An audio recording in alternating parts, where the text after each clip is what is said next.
Hey everyone, Gil Gross here, and it is time for a preview of the Gentlemen's Quarterfinals at Wimbledon 2021. A lot of new faces here. It has been a chaotic tournament. As expected, we all knew what to expect coming in, but a lovely lineup of quarterfinal matchups, if I may.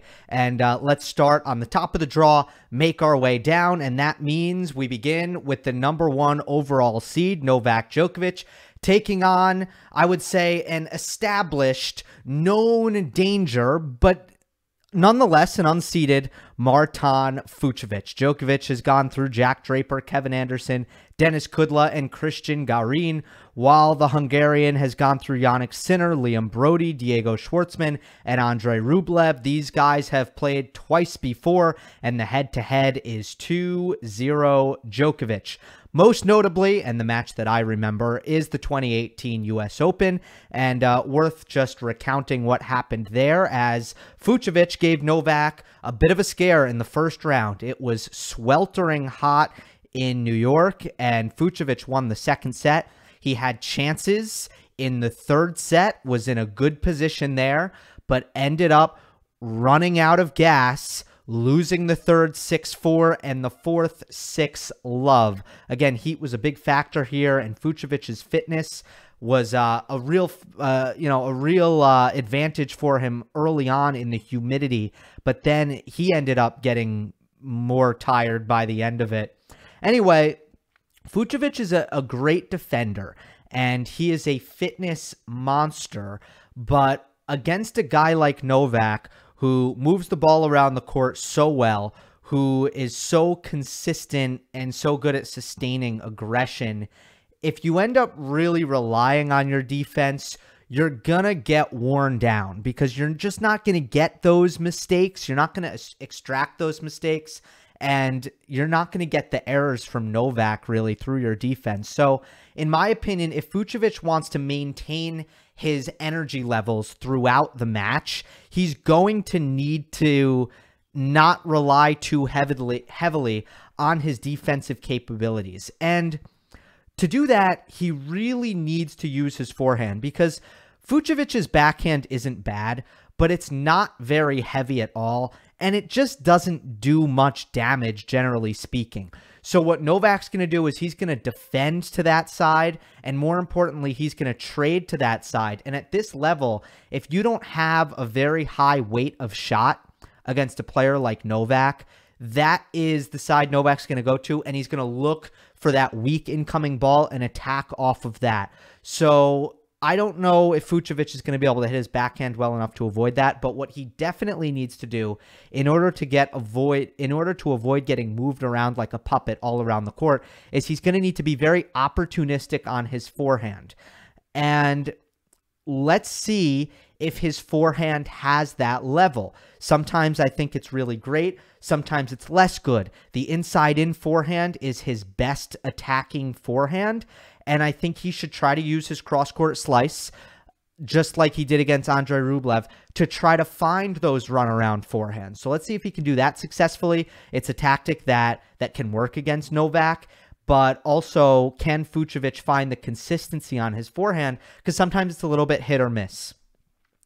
I don't consider Fucsovics to be a great finisher, so look for Novak's defense to obviously make that extra difficult, and I'm wondering how many errors from winning positions we might see from Marton. Again, if he's at his best, I'm sure he'll answer the bell, and he will land those aggressive forehands, but it could go either way is what I'm trying to say. Obviously, both Novak and Marton are extremely well-rounded players, so I expect this to be the most entertaining Djokovic match of the tournament. So we have that to look forward to. It's the first time Fucsovics is in a quarterfinal. He has had nerve issues before, so it's definitely an advantage in the Djokovic corner. If things get tight, that I'm sure Novak will be able to play a little bit looser in those moments. I'm picking Djokovic because he's better in every single area. It's another one of these matches, but Fucsovics is just a more well-rounded player with a bigger serve, less weaknesses, and just has a higher peak level compared to a guy like Cristian Garin or definitely a guy like Denis Kudla. So I think a better match, a more entertaining match, but Novak through without much hesitation. The next quarterfinal on the top half is Denis Shapovalov and Karen Khachanov. Khachanov with an impressive tournament. He's taken out 3 Americans. Mackie McDonald in the first round, non-American Gerasimov in the second, Tiafoe and Sebastian Korda. Khachanov is serving bigger than normal, and he's been more consistent on his forehand. Excellent tennis, really, by the Russian. Shapovalov had a 5-setter with Kohlschreiber in the first round. He got a walkover from Pablo Andujar. Then he beat Andy Murray in straights, and he beat RBA in straights. So 7 sets on the trot for the Canadian. His firepower is being rewarded by the grass, and the consistency has certainly been there, and that's going to be the key. Head-to-head is 1-0 in favor of Shapo. Davis Cup 2019, it was a tight 3 sets. That was famously the Davis Cup that I couldn't watch because it wasn't on American television. I have no recollection of that match. But my biggest concern for Shapovalov remains his return of serve on this surface. I just think that is the one thing that could be the weak link. And this is the first time that he'll be asked to deal with someone who serves in the 120s regularly. You know, Andy Murray has a decent first serve when it comes to pop. RBA, in a similar vein, it's decent, but Khachanov is definitely a step up, and we talked about it in the Korda match, actually, how, 1 to 3 miles per hour, that can make all the difference when it comes to return of serve. So here comes a big test for the Shapo return of serve, and I think Khachanov has done such a good job getting his returns in play as well, and Shapovalov has at times struggled with his first serve percentage. So I do see a world that Khachanov is getting way more returns in play than Shapo is. And that, to me, is the Russians' path to winning the match. In terms of what Shapo can do well to bother Khachanov, well, Khachanov's biggest concern on a quick surface is his pace absorption. And he was outplayed by Korda in the baseline, for my opinion. He looked like the underpowered player of the two in the baseline rallies. And Shapo brings even more pace to the table. He can rush that forehand side possibly, can do more damage off the ground, hits to smaller targets with more confidence, and just plays a better aggressive baseline game where Khachanov can get a little bit passive and he might be having to play more defense. I don't think Shapo will be rushed on the backhand side. On the contrary, so I think Shapovalov can rush Khachanov on his forehand with the long forehand, but I don't think Karen can rush Shapo on the backhand because I don't think Khachanov takes the ball early enough on the forehand or hits big enough on that forehand cross court. Also, Khachanov's backhand is regularly cross court, especially when he's trading and defending. And if he can't keep Shapovalov honest by redirecting down the line, Denis will get comfortable controlling the point from the ad side with his forehand. I also think there's a mental edge to the Canadian. I get the sense that he just believes in himself a little bit more, and I don't think that his struggles, his mental struggles, have come from confidence. I think that they've come from players, the elite players who are defending and moving and being consistent. I think it's more of a shot selection and consistency thing, but I really do think that Shapo fully believes in himself, where Khachanov has gotten to stages and gotten to big matches where I feel like he's missing a little bit of belief. I've sensed that. And I also think that there could be mental fatigue for Khachanov. I kind of think he'll recover physically from the 5-setter against Korda, but there's no guarantee. That's just a hunch. We'll see. Mentally, could he come out flat? Could he just be a little bit exhausted from that epic 5-setter? I also think that's a possibility. So I do see a path to victory for Khachanov. It is dominating the serve return battle, making way more returns in play, but I see a lot more in favor of Shapovalov. I'm picking Shapo. I will say I'm a little bit surprised by the betting market. And I think, although I think Shapo will win the match, I'm surprised he is as heavy a favorite as he is. Moving on to the bottom half of the draw, FAA Berrettini. Berrettini is on a 12-set winning streak. He lost the first set to Guido Pella in the first round.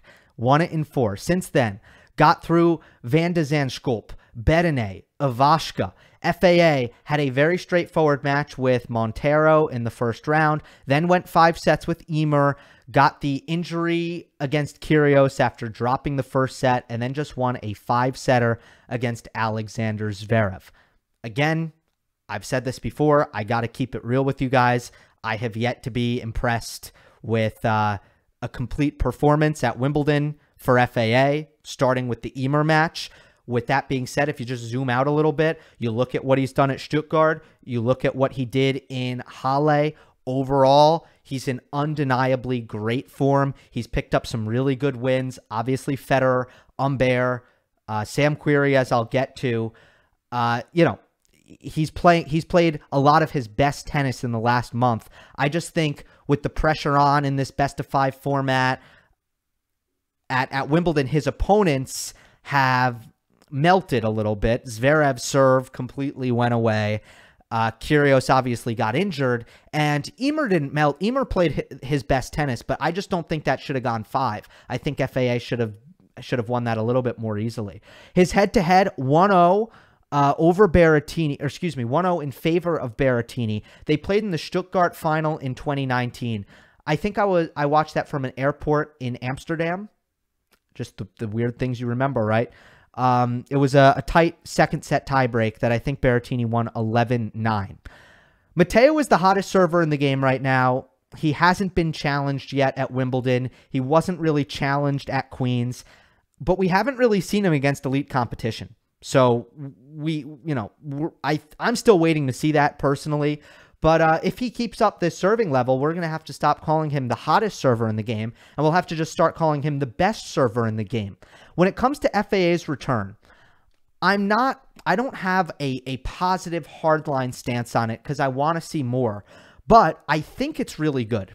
I do.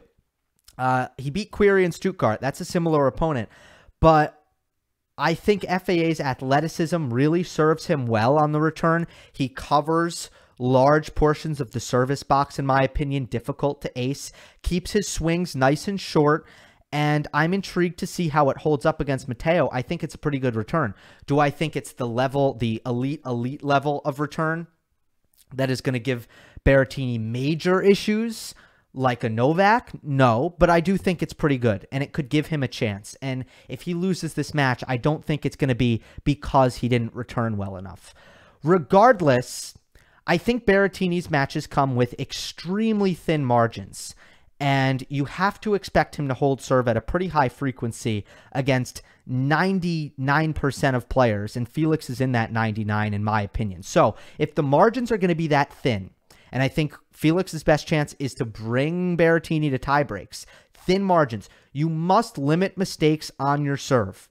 You cannot make egregious unforced errors because you may not get chances to break back. And I think FAA is a little bit more comfortable against some opponents where he can play a loose service game and just get the break back. Against Berrettini, it's going to be all about that, keeping that level of focus and limiting those mistakes, because you might never get a chance to break. So you have to stay sharp. And I don't really think that FAA is consistent enough right now to win this kind of match. He just needs to miss less forehands. If he makes his forehands, it's a different story. Both of these players are the same way. They want to hit a serve, and then they want to hit a forehand to finish. And Matteo's forehand is just less mistake prone, plain and simple.